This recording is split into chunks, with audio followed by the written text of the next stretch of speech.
Vatican voice എന്ന ഈ പ്രോഗ്രാമിലേക്ക് നിങ്ങളെ എല്ലാവരെയും വളരെ സന്തോഷത്തോടെ സ്നേഹത്തോടെ ഞാൻ വീണ്ടും സ്വാഗതം ചെയ്യുകയാണ്.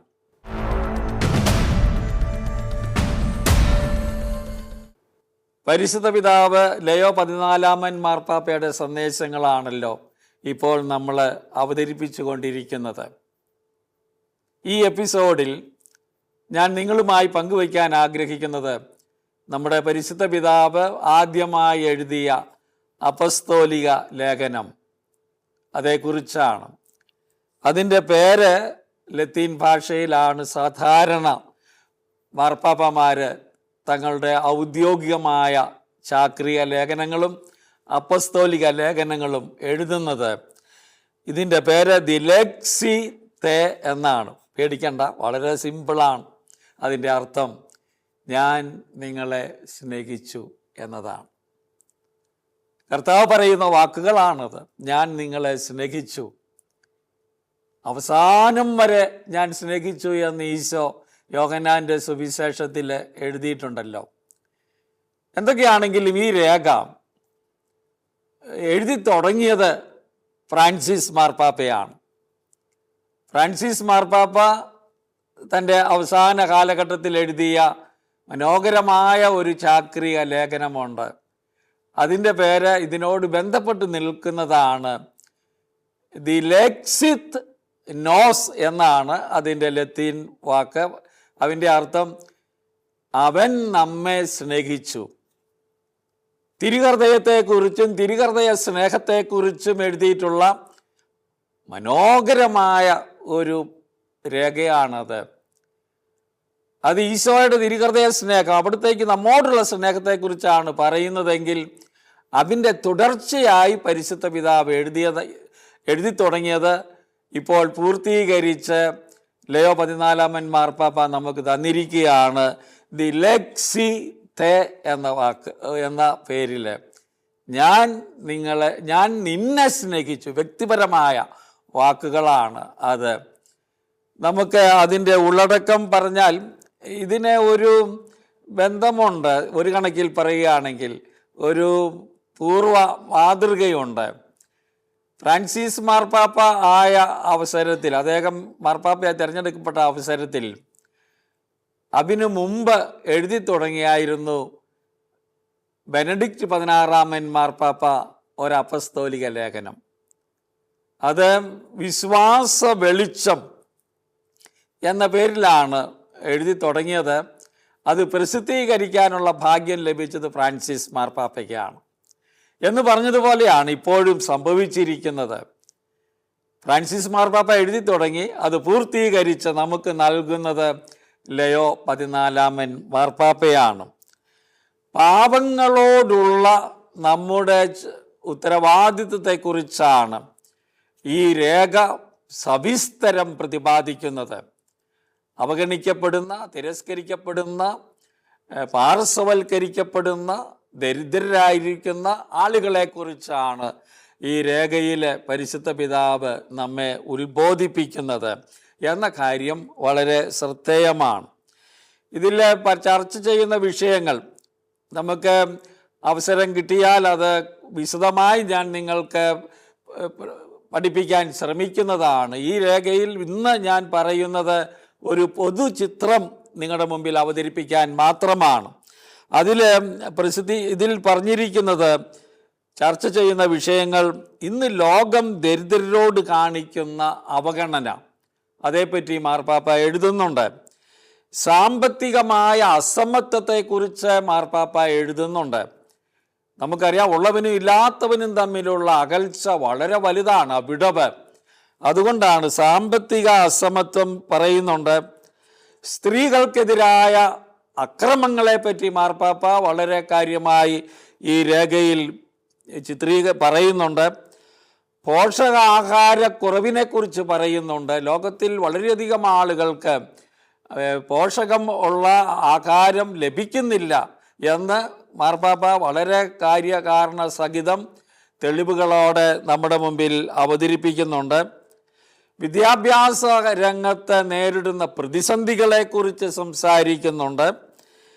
കുടിയേറ്റത്തെ പറ്റി പറയുന്നുണ്ട്, അനീതിയെപ്പറ്റി പറയുന്നുണ്ട്. ഇതെല്ലാം ചർച്ച ചെയ്യുന്ന അപ്പസ്തോലിക ലേഖനമാണ് മാർപ്പാപ്പ നമുക്കായി എഴുതിയിരിക്കുന്നത്. നമുക്കറിയാം, ഫ്രാൻസിസ് മാർപ്പാപ്പയുടെ ചിന്ത മുഴുവനും പാപങ്ങളോട് നാം കാണിക്കേണ്ട താല്പര്യത്തെക്കുറിച്ചാണ്, പരിഗണനയെക്കുറിച്ചായിരുന്നെങ്കിൽ അത് അതേപടി തുടരുന്ന ഒരു മാർപ്പാപ്പയാണ് നമ്മൾ ലയോ 14 കാണുന്നത്. അദ്ദേഹത്തിൻ്റെ പ്രേക്ഷിത പ്രവർത്തന രംഗങ്ങളിൽ നമുക്കറിയാം, പെറുവിൽ ഒക്കെ അദ്ദേഹം മെത്രാനായിരുന്ന കാലത്തൊക്കെ പാപങ്ങളോട് കാണിച്ചിട്ടുള്ള ശ്രദ്ധ വളരെ അധികം പ്രശംസനീയമായി തീർന്നിട്ടുള്ളതാണ്. അപ്പോൾ ഈ കാര്യങ്ങളാണ് ഇവിടെ അവതരിപ്പിക്കുന്നത്. സാമൂഹിക വിഷയങ്ങളാണ്. അതിന് ഒരു അടിസ്ഥാനം കൂടിയുണ്ട്. നമ്മൾ ഓർക്കണം, മാർപ്പാപ്പയായി തിരഞ്ഞെടുക്കപ്പെട്ടപ്പോൾ ഒരു പേര് സ്വീകരിക്കണമല്ലോ, പുതിയ പേര്. നമുക്കറിയാം, മാർപ്പാപ്പ അന്ന് തിരഞ്ഞെടുത്തത് ലയോ എന്ന പേരാണ്.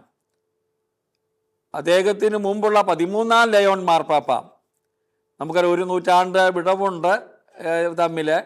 എങ്കിൽ പോലും ലയോ 13-ാമൻ മാർപ്പാപ്പ സാമൂഹിക പ്രബോധനങ്ങളുടെ പേരിലാണ് ചരിത്രത്തിൽ കൂടുതൽ അറിയപ്പെടുന്നത്. അന്ന് തൊഴിലാളികളുടെ പ്രശ്നങ്ങൾ പരിഹരിക്കുന്നതിന് വേണ്ടിയാണ് മാർപ്പാപ്പ റേരും നോവാരും എന്ന് പറയുന്ന ഒരു പ്രബോധന രേഖ തന്നെ നൽകിയത്, സഭയുടെ നിലപാടുകൾ വെളിവാക്കിയത്. അതിനുശേഷം സഭയുടെ എല്ലാ മാർപ്പാപ്പമാരും സഭയിൽ സാമൂഹികമായ നമ്മുടെ ഉത്തരവാദിത്വത്തെക്കുറിച്ച് വളരെ ശക്തമായി എഴുതുകയും പറയുകയും ചെയ്തിട്ടുണ്ട്. അതിൻ്റെ ചുവട് പിടിച്ചുകൊണ്ടാണ് ആധുനിക കാലം നേരിടുന്ന പ്രതിസന്ധികൾക്ക് ഉത്തരമായി നൽകേണ്ടതുണ്ട് എന്ന ചിന്തയോടെയാണ് താൻ ആ പേര് സ്വീകരിച്ചത് എന്ന് ഈ ലയോ 14-ാമൻ മാർപ്പാപ്പ കൂടെ നമ്മളെ ഓർമ്മിപ്പിച്ചിട്ടുണ്ട്. ആ ഒരു പശ്ചാത്തലം ഇവിടെ ഉണ്ട് എന്ന കാര്യം നമ്മൾ ഓർക്കണം.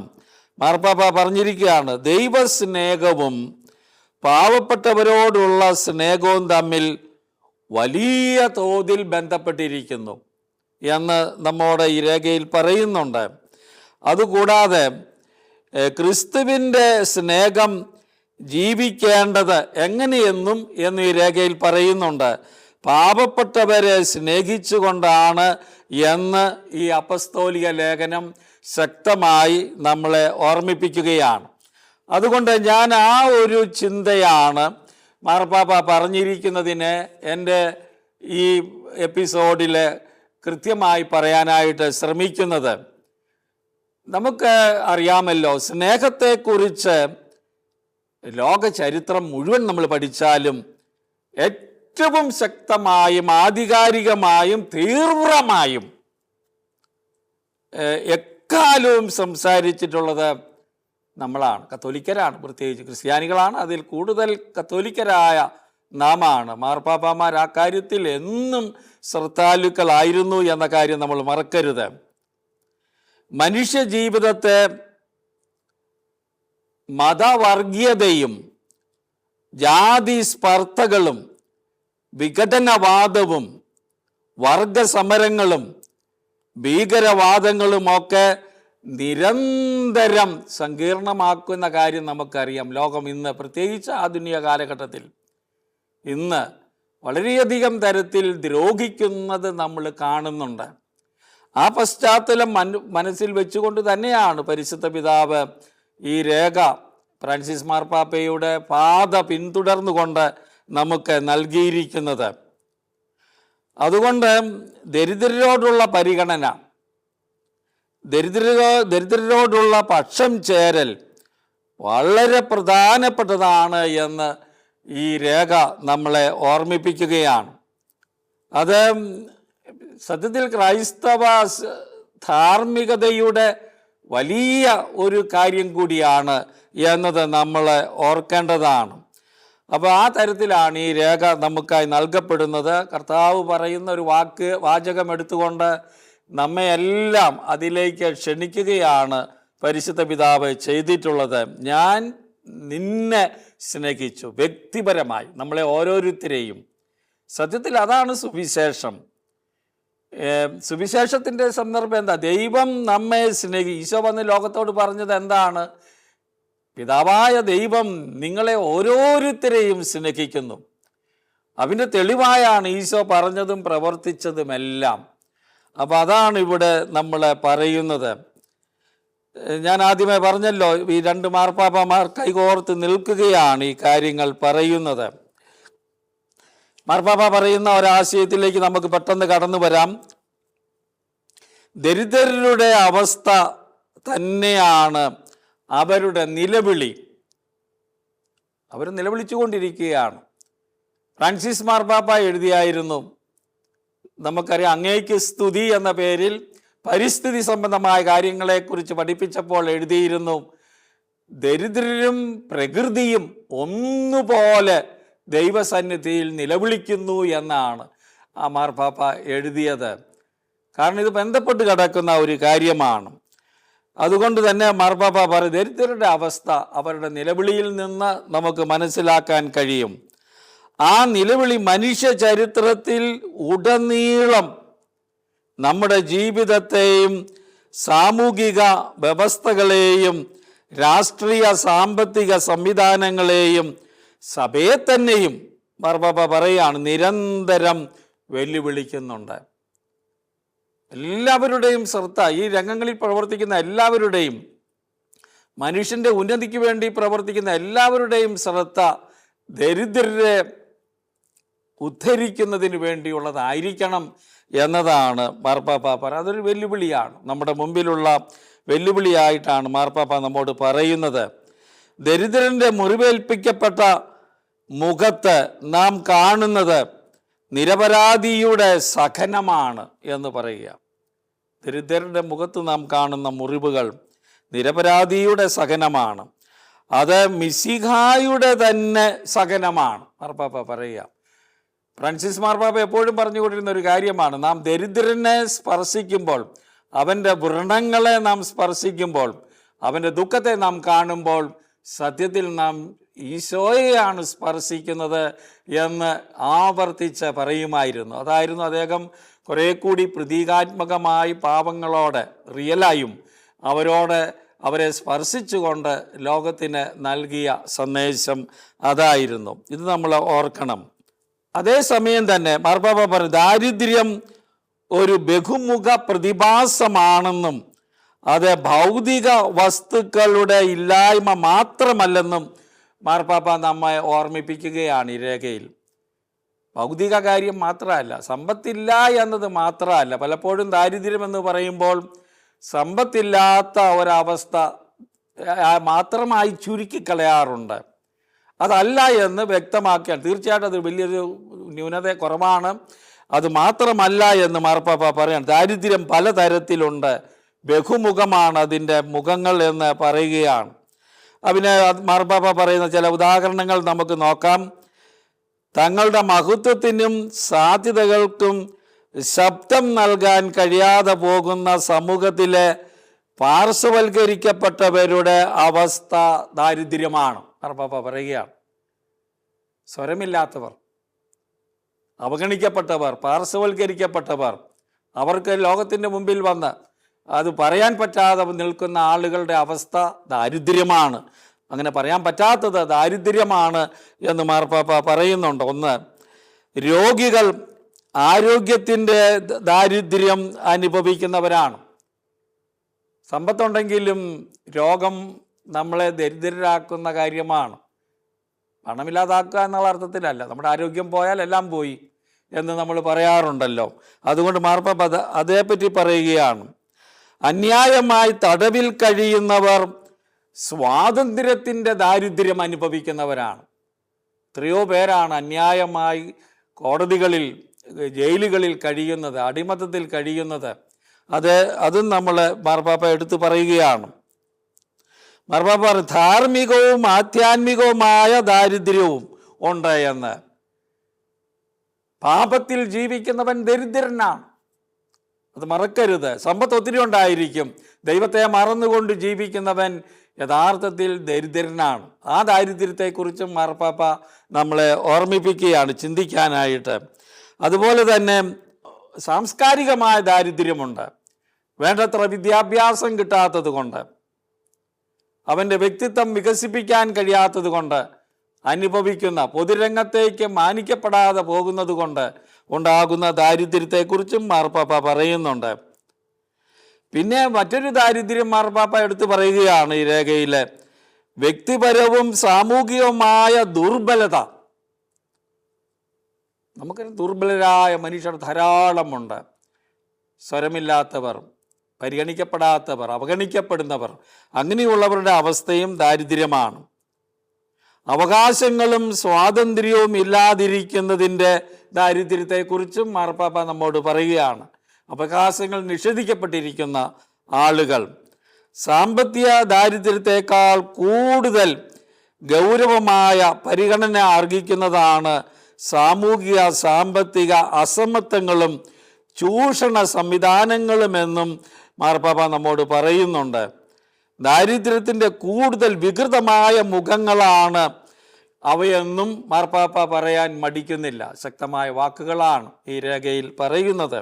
അപ്പോൾ ഈ തരത്തിലുള്ള കാര്യങ്ങളെല്ലാം പരിഹരിക്കപ്പെടുമ്പോഴേ ഒരു സമൂഹം സത്യത്തിൽ നമ്മൾ സമ്പന്നമാണ് എന്ന് പറയാൻ നമുക്ക് സാധിക്കുകയുള്ളൂ. അപ്പോൾ അതുകൊണ്ട് വെറും സാമ്പത്തിക ദാരിദ്ര്യം ആയി ചുരുക്കരുത് ദാരിദ്ര്യത്തെ എന്ന് പറയാനാണ് പരിശുദ്ധ പിതാവ് പ്രഥമമായി ഈ രേഖയിൽ ശ്രദ്ധിക്കുന്നത് എന്ന കാര്യം ഓർമ്മിപ്പിക്കുകയാണ്.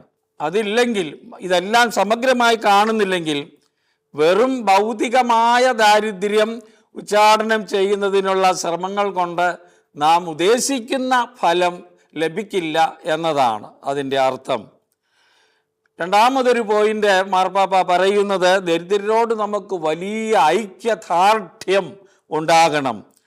ദരിദ്രരോടുള്ള പ്രതിജ്ഞാബദ്ധത നമ്മിൽ നിന്ന് പ്രതീക്ഷിക്കുന്നത് മാനവ സാംസ്കാരിക തലത്തിൽ തന്നെ മാറ്റം വരുത്താൻ കഴിയുന്ന മനോഭാവങ്ങളുടെയും കാഴ്ചപ്പാടുകളുടെയും മാറ്റമാണ്.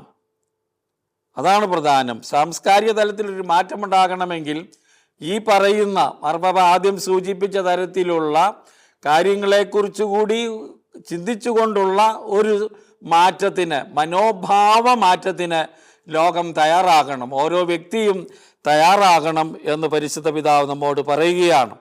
ആധുനിക ലോകത്തിൽ ദാരിദ്ര്യം അത്ര വലിയ പ്രശ്നമല്ല എന്ന് കണക്കുകൾ അവതരിപ്പിച്ച് വ്യാഖ്യാനിക്കുന്നവരുണ്ട്. കുറേ സാമ്പത്തിക ദാരിദ്ര്യം അത് കുറേയേറെ, ഇപ്പം നമ്മുടെ നാട്ടിൽ തന്നെ എടുത്താലും പണ്ടുണ്ടായിരുന്ന ദാരിദ്ര്യം ഇന്നിവിടെ ഇല്ല, മെച്ചപ്പെട്ടിട്ടുണ്ട്. നമ്മൾ പറയും സാമ്പത്തിക ദാരിദ്ര്യം അല്ല കുടുംബം അനുഭവിക്കുന്ന ബുദ്ധിമുട്ടുകൾ. പക്ഷേ മറ്റു തരത്തിലുള്ള ബുദ്ധിമുട്ടുകൾ ഇന്ന് ഏറുകയാണ് എന്നത് മാർപ്പാപ്പ നമ്മളെ ഓർമ്മിപ്പിക്കുന്നുണ്ട്. പൊതുവിൽ സമ്പത്ത് വർദ്ധിച്ചിട്ടുണ്ട്, പക്ഷേ അതോടൊപ്പം അസമത്വവും വർദ്ധിച്ചു എന്ന് മാർപ്പാപ്പ നമ്മളോട് പറയുന്നു. ഇന്ന് ലോകത്തുണ്ട് ഉള്ളവനും ഇല്ലാത്തവനും തമ്മിലുള്ള വിടവ് വളരെ വലുതായി. ഇന്ത്യയിൽ പോലും നമുക്കറിയാം, ലോകത്തെ ഏറ്റവും കൂടുതൽ സമ്പന്നരുള്ള രാജ്യമായി ഇന്ത്യ മാറിയിട്ടുണ്ട്. പക്ഷേ ഒരു നേരം ഭക്ഷണം കഴിക്കാനില്ലാത്ത എന്തുമാത്രം ആളുകളാണ് നമ്മുടെ നാട്ടിലുള്ളത് എന്നതുകൂടി നമ്മൾ ചിന്തിക്കേണ്ടതാണ്. ആധുനിക ലോകത്തിൽ പുതിയ തരത്തിലുള്ള ദാരിദ്ര്യമാണ് ആവിർഭവിക്കുന്നത്, വളരുന്നത് എന്ന് മാർപ്പാപ്പ നമ്മോട് പറയുന്നു. ലോകത്തെല്ലായിടത്തും ഒരു കാലത്ത് വൈദ്യുതി കടന്നു ചെല്ലാത്ത ഇടങ്ങളെ ദരിദ്രമായി കണക്കാക്കിയിരുന്നെങ്കിൽ ഇന്ന് അതത്ര പ്രസക്തവും അന്ന് അത്ര പ്രസക്തമല്ല. എൻ്റെയൊക്കെ ചെറുപ്പത്തിൽ നമുക്കറിയാം, നമ്മുടെ വീടുകളിലൊക്കെ ഇലക്ട്രിസിറ്റി വന്നിട്ടില്ല. ഇന്ന് ഇലക്ട്രിസിറ്റി ഒരു പ്രശ്നമല്ല, എല്ലായിടത്തുമുണ്ട്. വളരെ ഓണം കയറാൻ മൂലയിൽ മാത്രം പലയിടത്തും ഇല്ലാതെ വന്നെങ്കിലേ ഉള്ളൂ. അപ്പോൾ അതുകൊണ്ട് ദാരിദ്ര്യത്തെപ്പറ്റി, ദാരിദ്ര്യമാണ്, ദാരിദ്ര്യം അനുഭവിക്കുന്ന ആളുകളുടെ ഒരവസ്ഥയും കൂടിയാണ് എന്ന് നമ്മൾ കാണണം. ദാരിദ്ര്യത്തെ കാലികമായി വ്യാഖ്യാനിക്കണമെന്നാണ് മാർപ്പാപ്പ നമ്മോട് പറയുന്നത്. ആനുപാതികവും യഥാർത്ഥവുമായ അവസരങ്ങളും ലഭ്യതയുമായും മനുഷ്യൻ്റെ സമഗ്ര വികസന സാധ്യതയുമായി കൂട്ടിച്ചേർത്ത് വേണം ഓരോ കാലഘട്ടത്തിലും ദാരിദ്ര്യത്തെ അളക്കാൻ എന്ന് മാർപ്പാപ്പ നമ്മോട് പറയുകയാണ്. അതാണ് ആവശ്യം. ദാരിദ്ര്യത്തെ വിലയിരുത്തുന്നതിൻ്റെ ഉണ്ടാകേണ്ട ദാർശനിക വീക്ഷണമാണ് മാർപ്പാപ്പ മുന്നോട്ട് വയ്ക്കുന്നത്. അപ്പം നമുക്കുണ്ടാകേണ്ട ദർശനത്തിലേക്കാണ്. മാർപ്പാപ്പയ്ക്ക് അങ്ങനെയാണല്ലോ പറയാൻ സാധിക്കും. ലോകം മുഴുവനും പോകേണ്ട ഒരു ദർശനം എടുത്തു കാട്ടാനാണ് തൻ്റെ ഈ രേഖയിലൂടെ ശ്രമിക്കുന്നത്. അനുഭാവപൂർണമായി ദരിദ്രരെയും ദാരിദ്ര്യത്തെയും മനസ്സിലാക്കാൻ ഈ പുതിയ വീക്ഷണമാണ് നമുക്ക് സഹായകമാകുന്നത് എന്ന് പാപ്പ വിശ്വസിക്കുകയാണ്. അപ്പോൾ അതാണ് പ്രധാനം. അപ്പോൾ മാർപ്പാപ്പയുടെ ഈ രേഖയുടെ ആദ്യ ഭാഗങ്ങളിൽ വളരെ ശക്തമായി പറഞ്ഞു വച്ചിട്ടുള്ള കാര്യമാണ് ഞാൻ നിങ്ങളോട് പറഞ്ഞത്. നമുക്ക് അത് ചിന്തിക്കാം, ഇത് വായിക്കണം. ഏറ്റവും പ്രധാനപ്പെട്ട കാര്യം, മാർപ്പാപ്പമാർ എഴുതുന്ന രേഖകൾ നമ്മൾ വായിക്കാനും പഠിക്കാനും കഴിയണം. ഈ കാലഘട്ടത്തെ അപഗ്രഥിച്ചുകൊണ്ടാണ് നമുക്ക് ഈ ലോകത്തുണ്ടാകേണ്ട ഒരു മാറ്റത്തിലേക്ക് വെളിച്ചം വീശത്തക്ക രീതിയിലാണ് മാർപ്പാപ്പമാർ നമുക്ക് സന്ദേശങ്ങൾ നൽകുന്നത്. അത് പലപ്പോഴും നമ്മൾ അവഗണിക്കുന്നു, നമ്മൾ പഠിക്കുന്നില്ല, നമ്മൾ വായിക്കുന്നില്ല. വായിക്കുകയും പഠിക്കുകയും ചെയ്യാതെ നമുക്ക് ജീവിക്കാനും പറ്റുകയില്ല. അതുകൊണ്ട് കാതലായ ഒരു മാറ്റം നമ്മളിൽ ഉണ്ടാകാതെ പോകുന്നു. കത്തോലിക്കരുടെ ഇടയിൽ ഇന്ന് പൊതുവെ സാധാരണക്കാരായ ആളുകൾ ആരും വായിക്കാറില്ല. ഞാൻ ഇതെന്നും ഓർക്കുന്ന ഒരു കാര്യമുണ്ട്. ഞാൻ 10-20 കൊല്ലങ്ങൾക്ക് മുമ്പ് ചെറുപ്പക്കാരുടെ പ്രസ്ഥാനത്തിൻ്റെ ഡയറക്ടർ എന്ന നിലയിൽ അവർക്ക് മാർപ്പാപ്പമാരുടെ ചാക്രിക ലേഖനത്തെക്കുറിച്ച്, അന്ന് പ്രസിദ്ധീകരിച്ചൊരു ചാക്രിക ലേഖനത്തെക്കുറിച്ച് ഞാൻ ക്ലാസ് എടുക്കുകയായിരുന്നു. ക്ലാസ് എടുത്തപ്പോൾ ഞാൻ അന്ന് 10-100 ചെറുപ്പക്കാർ ഈ പഠന വേദിയിൽ വന്നിട്ടുണ്ട്. ഞാൻ അവരോട് ചോദിച്ചു, ചാക്രിക ലേഖനം എന്താണെന്ന് ചോദിച്ചാൽ അറിയാമോ? മാർപ്പാപ്പന്മാർ എഴുതുന്ന രേഖയാണ് ചാക്രിക ലേഖനം. നമുക്ക് പൊതുവിൽ അറിയാമല്ലോ. 2 തരത്തിൽ എഴുതുന്നുണ്ട്. ചാക്രിക ലേഖനം സ്വന്തം താല്പര്യപ്രകാരം എഴുതുന്നതാണ്. ഇപ്പോൾ എഴുതിയിരിക്കുന്ന ഇത് അങ്ങനെയുള്ളത് ഒന്നാണ്. അപ്പസ്തോലിക ലേഖനമുണ്ട്. വലിയ ചർച്ചയും പഠനവും കഴിഞ്ഞ് സിനഡൊക്കെ കൂടി എഴുതുന്ന രേഖകളുണ്ട്. അത് കുറേ കൂടി പൊതുചിന്ത തരുന്നതാണ് അപ്പസ്തോലിക ലേഖനം. ഈ ചാക്രി ലേഖനം എന്താണ് എന്ന് ചോദിച്ചപ്പോൾ ഒരു യുവാവ് എന്നോട് പറഞ്ഞു, ചാക്കി കെട്ടി വെച്ചിരിക്കുന്ന രേഖയല്ല അച്ഛാന്ന്. ഞാൻ ഇന്ന് ഓർക്കും. സത്യത്തിൽ ചാക്രിക ലേഖനങ്ങളുടെ ഒരു അവസ്ഥ പൊതുവെ അവിടെ ആരിലേക്കും എത്തുന്നില്ല. പഠിക്കേണ്ട ആളുകൾ പഠിക്കുന്നില്ല. ഇത് സത്യത്തിൽ നമ്മുടെ രാഷ്ട്രീയക്കാർ പഠിക്കേണ്ട, രാഷ്ട്രീയത്തെ പറ്റിയൊക്കെ ഈ രേഖയിൽ പറയുന്നുണ്ട്, രാഷ്ട്രീയക്കാർ പഠിക്കേണ്ടതാണ്. സമൂഹത്തെ നന്നാക്കാൻ വേണ്ടി ഇറങ്ങിപ്പുറപ്പെടുന്ന എല്ലാ പ്രസ്ഥാനക്കാരും വായിക്കേണ്ടതാണ്.